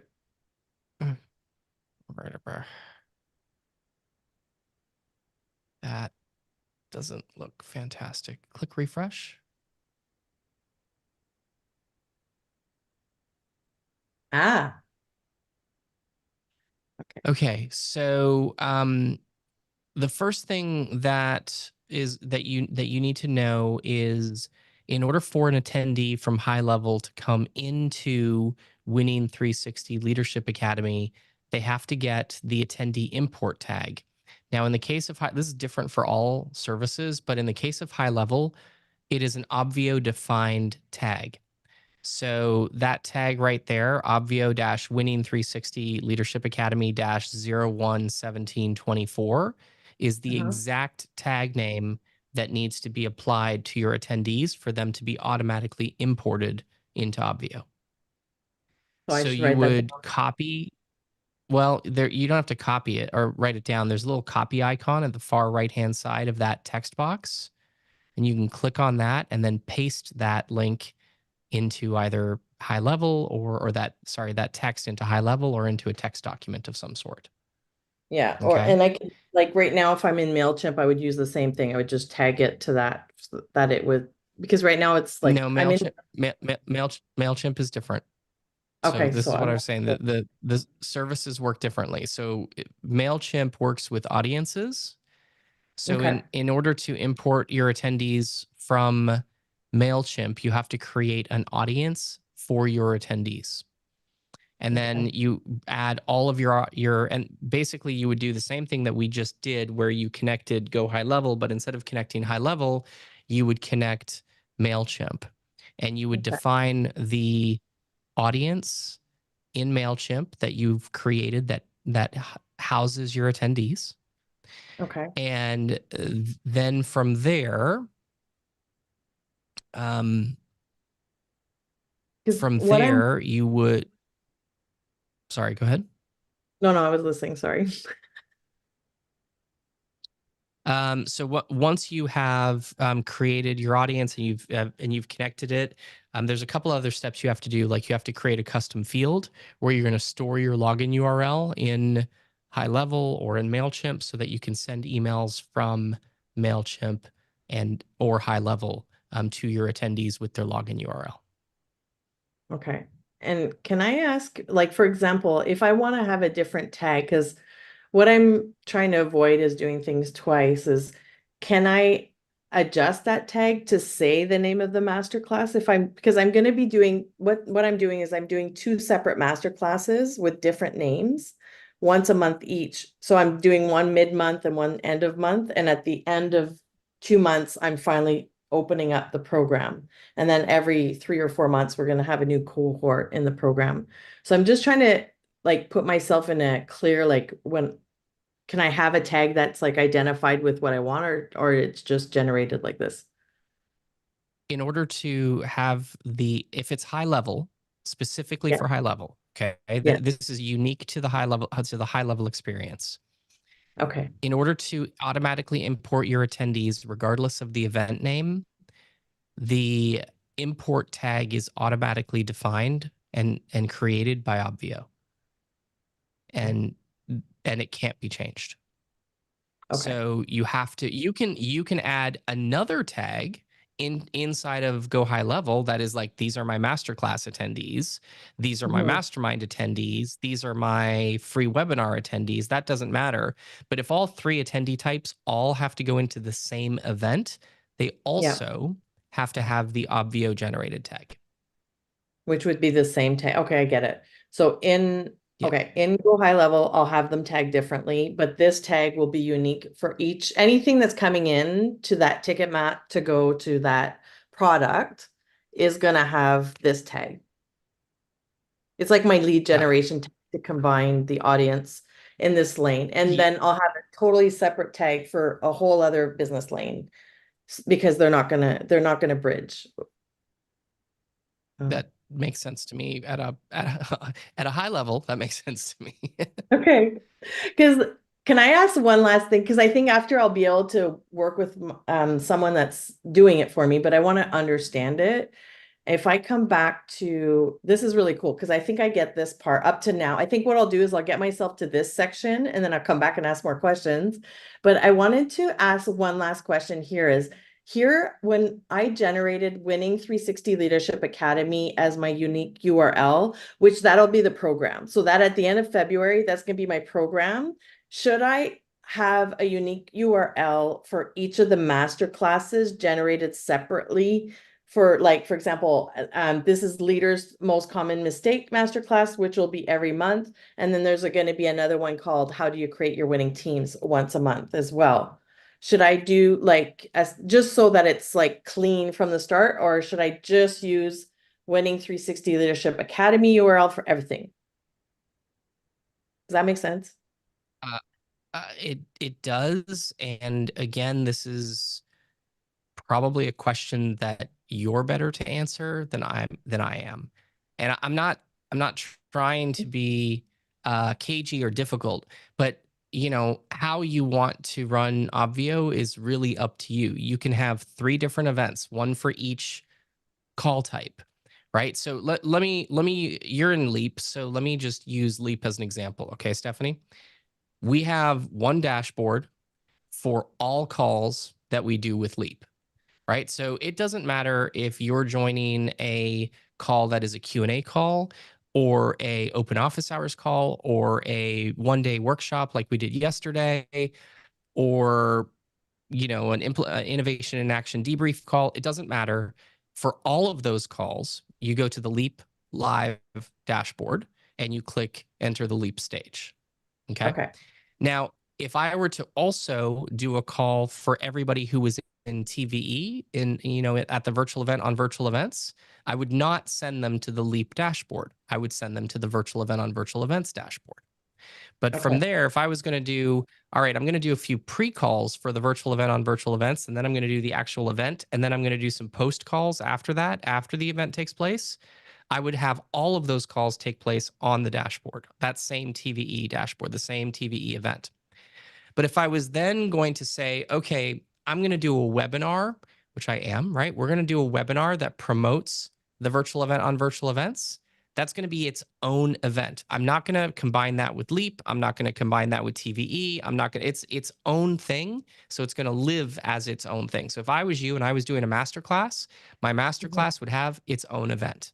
If I was doing a mastermind, a monthly mastermind, my monthly mastermind would have its own event, right? Okay. And then you have to set up the integration. You have to set up the connection between high level and each of those events, but you only have to do it once, right? Yeah. And then, you know, as you add more people to your masterclass or the next time you do the masterclass, you could use the same dashboard. You could do that. So what I would although do, again, if I was doing a masterclass that was essentially like a launch, right? And I was doing one this month and then I was going to do one in 3 months, I would again have those as 2 different events. For me, the reason why I would have those as 2 different events is because they're 2 different marketing engines, right? So I want to keep my statistics and who showed up and my dashboard for my January masterclass different and independent from my March masterclass, right? I want to know which attendees signed up over there, which attendees signed up over here. And I may change something like for March, I may change the design. For March, I may change the downloads. But if I changed the January one to be updated for March, then I don't have record of my January one. So for me, there's no downside to having multiple. From an Obvio perspective, you can have as many events as you want. We don't care. So for me, I would say for everything that you do inside of Obvio, most of the time, it really should be its own event. Right? For me, there are very few instances where we use an existing event for something brand new. I'll even tell you for like the virtual event on virtual events, if I look at my Obvio account, I have 7 virtual event on virtual events inside of Obvio. That's actually not true because the first 2 weren't on this version. So I have 5, right? So I have TVE 3 as its own event. I have TVE 7 or 4 as its own event, TVE 5, TVE 6, and TVE 7. They're all their own event. Now, TVE, there were two of them where the design was identical. We didn't actually change the design from one to the other. I still just duplicated the event because I wanted all new stats. I wanted all new attendee lists. I just didn't want it to be at all connected to my previous event. So yeah, there's no downside. And like Muddy said, you can clone events, right? So once you have a look and feel that you like, you can go in and duplicate an event and start fresh. That's cool. And can you Did that clone help? between two organizations? Because I'm thinking of putting one organization that, like, for example, the lead to scale will go under 360 leadership, but this thing is with Yeah. someone else. So it's going to be its Yeah. own organization with all these different tagged events. Can you clone from one organization to the other? Yeah, so you can, but it's a two-step process. So what you do is you duplicate the event in organization 1, and then you go to the duplicated event and you move it to another organization that you own. And in your case, I think this is clear, but only the owner can move organizations in between, or sorry, move events in between organizations. And you can only move events to other organizations that you own. Again, I don't know why that would be unclear, but good to know both. Hey, this is good. These are all cool. Okay, thank you. So now I can start. Awesome. Thank you so much. Awesome. Yeah, you bet. And then I'd also just kind of give you a heads up. You can only have 3 organizations. I only have so 2. just keep that in mind. But the event, you can have 3. You can have another one. I don't care. I'm just letting you know you can with the pro level, which is what LEAP members have, you can only have 3 organizations. So if you decide that you're going to have 4 business units and you want a 4th organization, you can't do that. You can, but you'd have to upgrade to the enterprise level, which just to have another organization is not worth it. So because if I want, like, Not that. my perspective is one of them only only my team will see, and then the second organization I'll be collaborating in that whole pillar with someone else, so I want to give them access, but I can give them access just to that one and they won't see the other one. That's the reason why I'm thinking of doing Correct. that. That is 100% accurate. Team members, like the team member system and roles, are unique to organizations. So if you want to invite outside members or people other than you to your Obvio organization, you have to invite them to all the organizations you want them to have access to. So yes, that's actually the exact purpose really of organizations and how why we created them was so that we created them for us, right? So as a third party, as somebody who produces events for other people, I didn't want people from client 1 looking at all of the stuff from client 2. So we created independent organizations and then different rules and access within those organizations. And that's done at an organization level. You can't do really that just for events as well. I guess you could do it for events as well. No, yeah, roles, team members and roles are at the organization level, and it applies to all events. There isn't a way to define specific team members to specific events and then also have their roles between events be different. In order to do that, you'd have to sub it out into another organization. And the last question is, do we have a limit on the amount of events we can have in one organization? No. Okay, cool. Okay, this is great. Yeah, I have one organization that I'm pretty sure is pushing 50 events.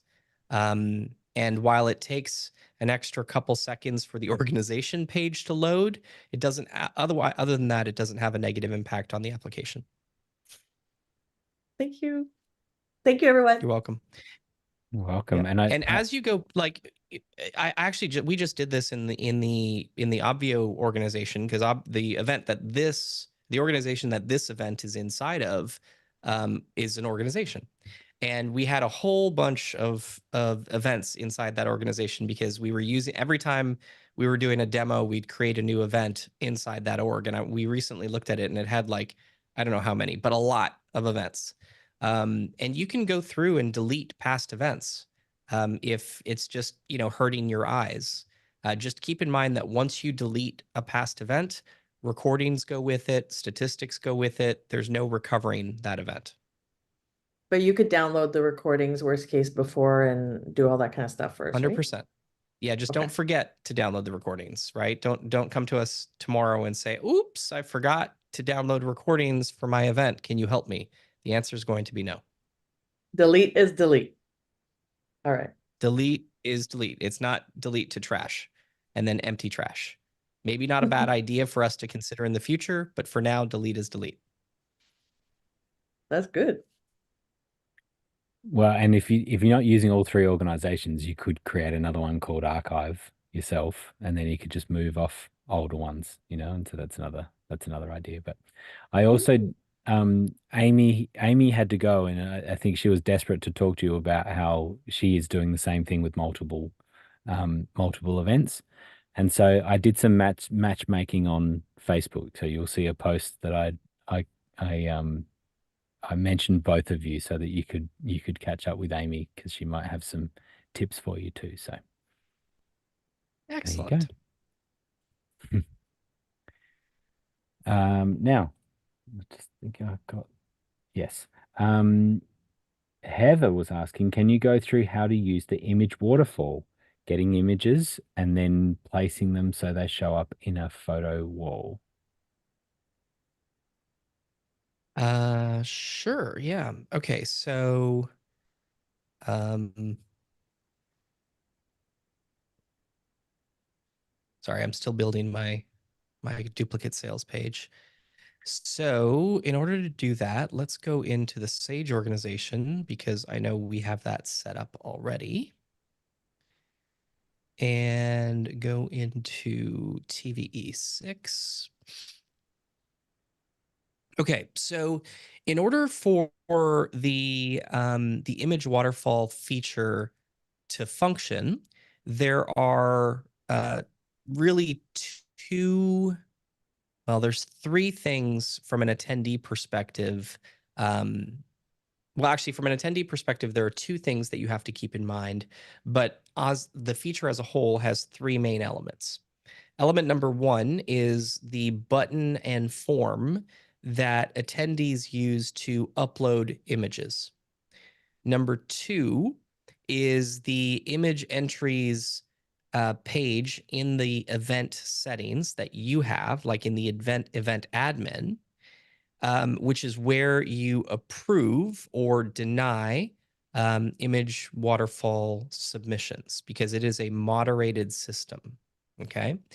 And then the third feature or the third part is the image waterfall page where attendees can go and see, I believe it's 100 or up to 100 random photos that were recently uploaded to the image waterfall feature. Okay.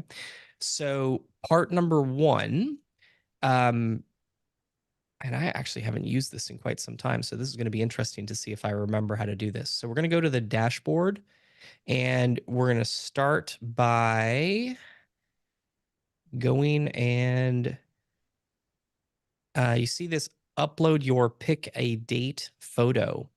So this right here, one of the destinations that you can have for buttons on the dashboard, you have links, join areas, you can point buttons to a form. And then the last thing that you can do is point the button to the image uploader. So that's the first thing. Now, where you customize the image uploader is actually under features and image entries. Now, under image entries, there's this feature called image waterfall settings. And there's a few things on this. So number one, the title, secondary title, and description, which is for the image waterfall page. Right underneath that is the upload form title and description, the upload button text, and then also the ability to apply points to an approved image that has been uploaded to the system. So you can add gamification to the image uploader, but only people who have their image approved will get points, meaning somebody can't just upload 50 photos and get points. They actually have to be approved. Okay, so there's that. Then, this is all just text that you modify. Then during your event, you go to image entries, and as people upload images, you're going to see photos show up like this. And you'll see the person's name. You can click on the photo and see the full photo, and then you can approve or reject that photo. Now, up at the top under status, you can go to approved photos to see past photos that have already been approved. And you can also go to rejected photos and look at photos that for one reason or another got rejected. What you'll see for me, oftentimes we'll reject, sometimes you get photos that are weird. Sometimes you get duplicates. Sometimes every once in a while, if somebody's having trouble, they'll upload a blank photo apparently. But there's a bunch of different things that you'll get.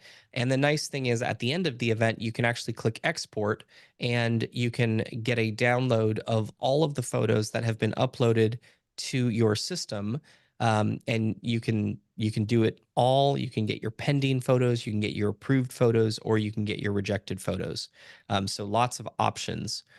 If memory serves, if you click all, you're going to get a link to a zip file that actually includes 3 folders within it, one for pending, one for approved, and one for rejected. So you're kind of gonna get all of them. So that's really the main part of the attendee experience. Now, from there, if I were to go and were to log in as an attendee to this event, be interesting because I haven't actually done this in a while. Okay, so you can upload your photo, right? And then first or next live event date, take a selfie. Once approved, you may receive Rosie rewards, which was our gamification system, and then the text share my photo. Again, if I were to go back to the image entries system and go to the image waterfall settings, you'll see upload or first or next event date, take a selfie and share it. You may get Rosie rewards, and you see the text share my photo. So all of that is this text here. Now, once somebody does that, once they upload an image, so let's see if I have an image that I feel comfortable just uploading. Sure, let's do this. Okay, so I'm going to go ahead and click share my photo. And now when I go back to Obvio, if I were to refresh this page, you're going to see the image that I uploaded has now been added, which is right here. Now I can approve it or I can reject it. I'm going to reject that because nobody needs to see that. Now, the second part from the attendee perspective, I have another button here, which is the button that is to view photos that have been shared by other attendees. So when I go into the button settings, you'll see that it is pointed to a link, and the page is the image waterfall from the drop-down area. Okay, so I'm going to go ahead and click on that button, see others pick a date photos. And you get this TVE pick a date photos, a description of that you defined on the image waterfall settings page. And then you can just kind of scroll down and see photos of everybody who submitted something. Now, if you see something that you like and you want to see it full screen, you just click on it, and much like the back end, you can see it at the resolution it was submitted at. You can also just kind of, flip through the photos that have been uploaded if you want to. And that is essentially the image waterfall feature start to finish. Well done. You remembered all very well.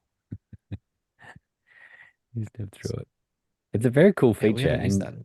it's actually it was nice for you to show a use case of it as well, where people were holding up something and like it's really cool because what it shows is it sort of builds community as everyone's having a common experience.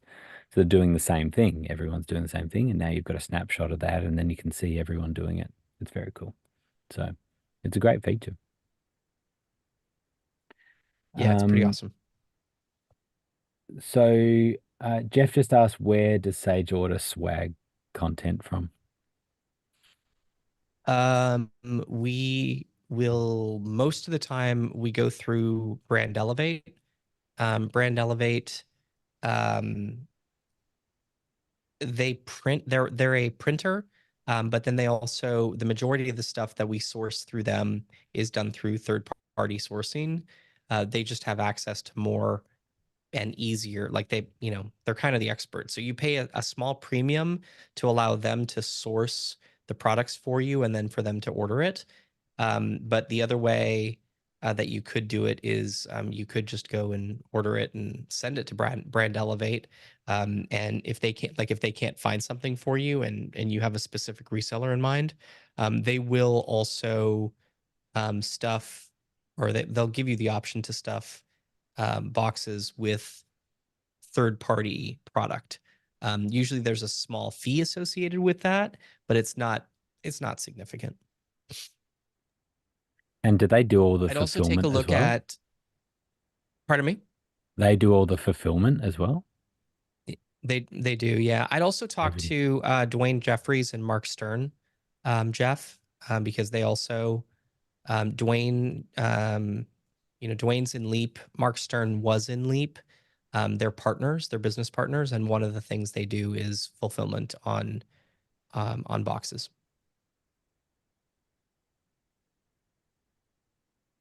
Hey, actually, this reminds me, do you guys want to see something new that maybe you haven't seen? This is not a huge thing, but some people have asked for this in the past. Some people have asked for this in the past. So the countdown clock or the countdown timer element that exists on dashboards was recently updated. And it was updated previously, it only included hours, minutes, and seconds. We've updated it to include days. And we've also updated it to include the ability to have labels that define hours, minutes, and seconds. And when you go into the countdown timer config, you can actually you can delete them, right? So if you don't like them and you just are like, no, you know what, we're good. I don't need to actually see anything. You can delete the labels and they'll go away, or you can customize them to. There you go. You can customize them to your own text. So that's a new feature. Both of those things, the labels as well as the ability to see days. And of course, the days box will disappear once you get within 24 hours of the event. And the same as previous, when you're within 60 minutes, you'll only see minutes and seconds. And then when you get down to 0, the countdown timer goes away. None of that's new. You see, Blue's not entirely inflexible, Muddy. So he can be swayed when people are like, how about we allow labels there? How about we have days? You know, how about we encourage people to plan their event multiple days out, not just hours out? I would just So, like to say, I would just like to say your defense. that, most people don't access their dashboard much more than, 24 to 48 hours in advance. That's Only true. took 2 years. Listen, it took 2.5 years to be able to delete an attendee. All right. So, True. um, yeah. Yeah. Anyway, There we moving on. go. Bez, when Blue came on, he was showing a bit more about uh, sort of the marketplace, the new marketplace builder, and so you could see there's a few. If you look closely, you'll notice quite a few little improvements and updates and things, and so Blue was continuing to sort of What to copy the it. original compared to the original marketplace builder? Well, but I mean, I mean, even from last week, so oh yeah, yeah, you see a few little extra yep, buttons and bits and pieces. So yeah, yeah, it's coming along. It really is. There's still little buggies, little buggy, but very cool though. it's getting there. Mm-hmm. Jeff, you've got your hand raised. Yeah, I wanted to chat through two quick things, if you don't mind. One is I'm curious. I have created a form. I'm wondering if I might just be able to do this right on the Avio dashboard. It's like 4 deliverables, and then I need to collect like 3 pieces of information. So I wonder if it's even worth building this order form on an external website. Um, Again, just trying to remove friction. Any thoughts on that, best practice wise, from you guys? We're talking about looking for people who are purchasing with a pay later option, right? Is Yes. that kind of going back Yep. to your thing?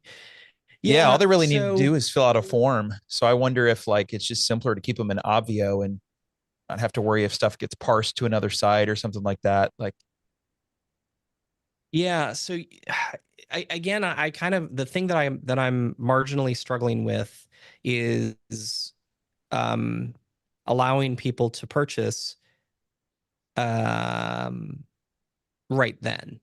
Right. So if like it's that 2 option thing. So mhm. um what you could do is at the top, what template are you using? It doesn't matter, but I'm just curious. I am using, oh my gosh, it's got like 2/3 on the one side and then a third on the left. I Panels. forget what it's called. Panels. Yes. Thank you. Panels. Okay. Um so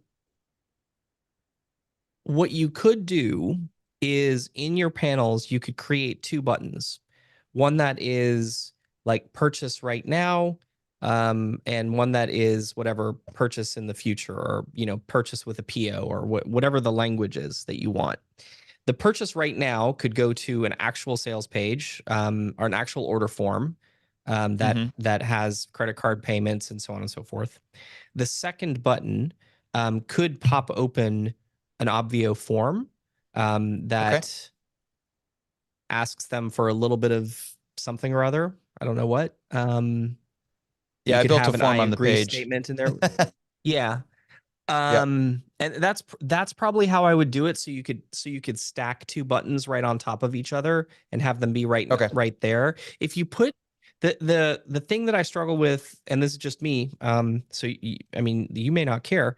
You could put the form into a blog post and put a little description at the top of the blog post.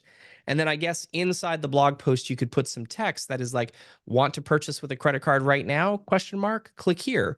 Otherwise, use the form Yeah. below to fill out a PO, and then you have the form right there.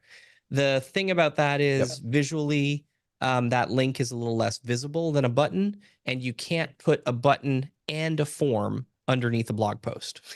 Right. It's one or the other, right? Even though a form has um A button attached or included. yeah, sorry. Yes, exactly. Yeah. But you can't Okay. then put a button underneath that. But that would get you very close. Yeah. I wondered if we could look at this form real quick that I created. It's having some formatting issues. It's missing text. We able to take a peek at that? Sure. Where's that? Yeah. It is organization is squabbles, and then the event is going to be how to solve squabbles, and then the date for Friday, 1/19/23. Okay. Squabbles. And it's the actual blog post formatting that is missing text. So when I click on the gear icon, there's a heck of a lot more text there than what shows up on the blog post.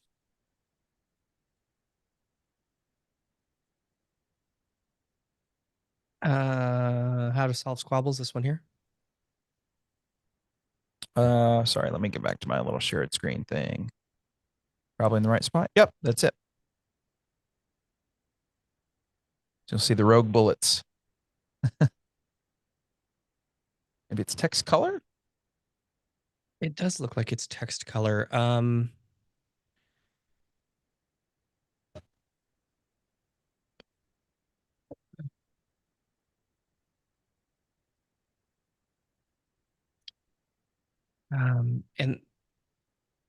yeah, that's bizarre. Okay, so forms.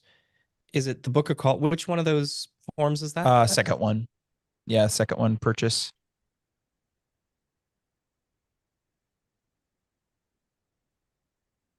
Really? Hold on one Yep, that's second. it. Oh, yeah. Okay, sorry.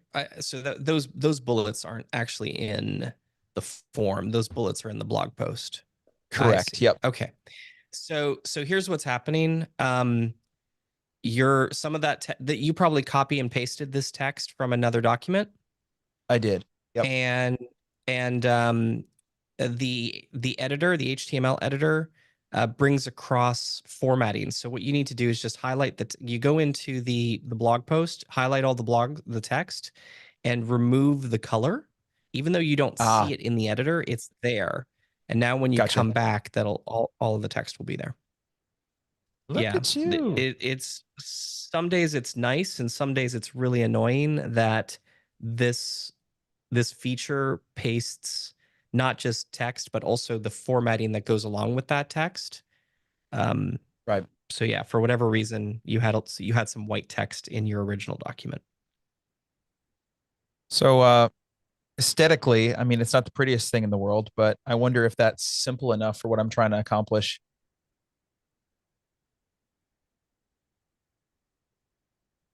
I don't know. Just curious to get your professional opinions while I've got you. I mean, if you don't mind. I think so. I don't see why not. That terms thing. Where's the checkbox? What am I missing? Is there a checkbox there? There should be.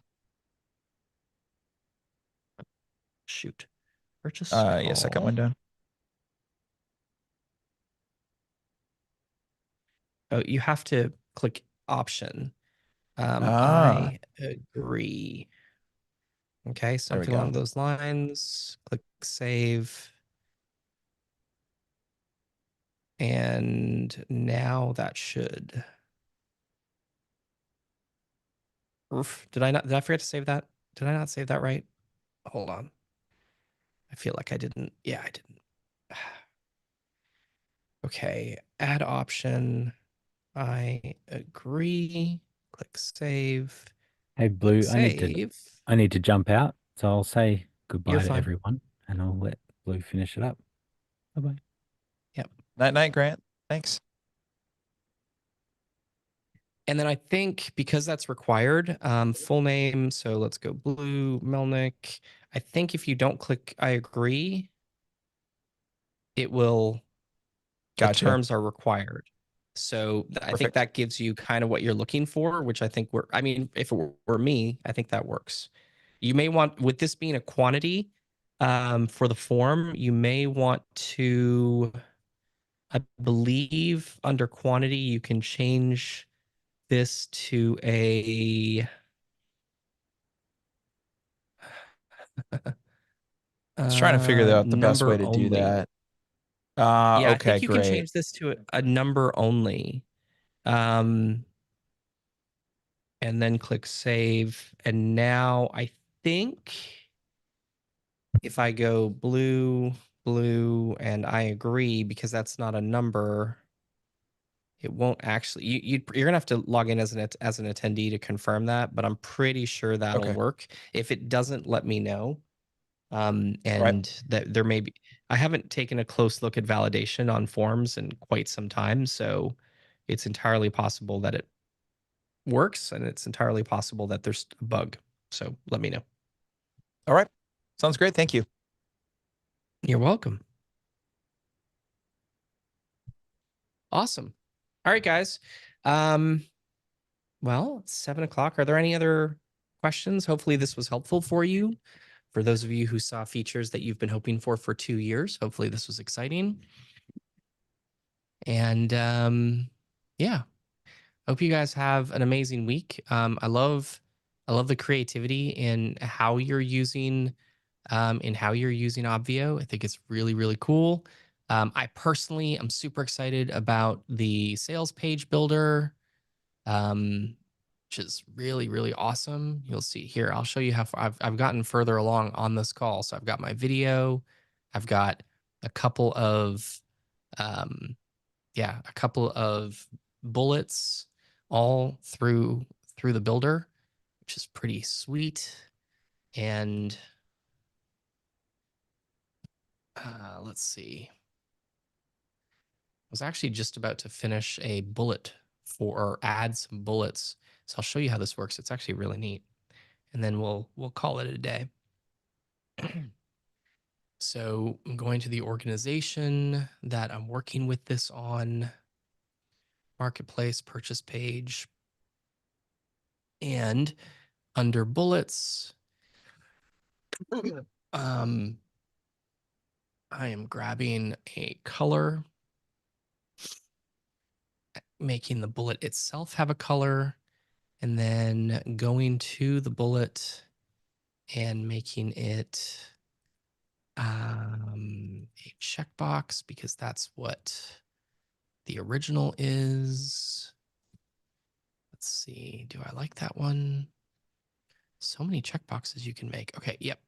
Good. And then I'm going in railway and save, and then modify this bullet with the text from my sales page or from the page that we're copying. This is an example of the problem, right? See, Jeff, so you see how that copied with formatting. So in an ideal world, it's actually quite nice, but in this particular case, I don't want that. So I'm going back in and I'm copying it without the formatting, which is much better. Adding Will you another guys be adding bullet. you'll be adding a remove formatting button at some point? Is that on the roadmap? Yeah, so that's a good question. Right now, that's actually, I hadn't even thought of doing that. So yes, I'm just gonna say yes. I like that idea a lot. A Um, lot of platforms have it. I yeah, use it all the time, just with copying and pasting stuff back and forth. it's definitely something that is nice for sure. Okay, so railway, click save, and then we are going to add a few more blocks here. But yeah, this is essentially how the system works, which is really, it's actually a pretty solid, let's say solid builder.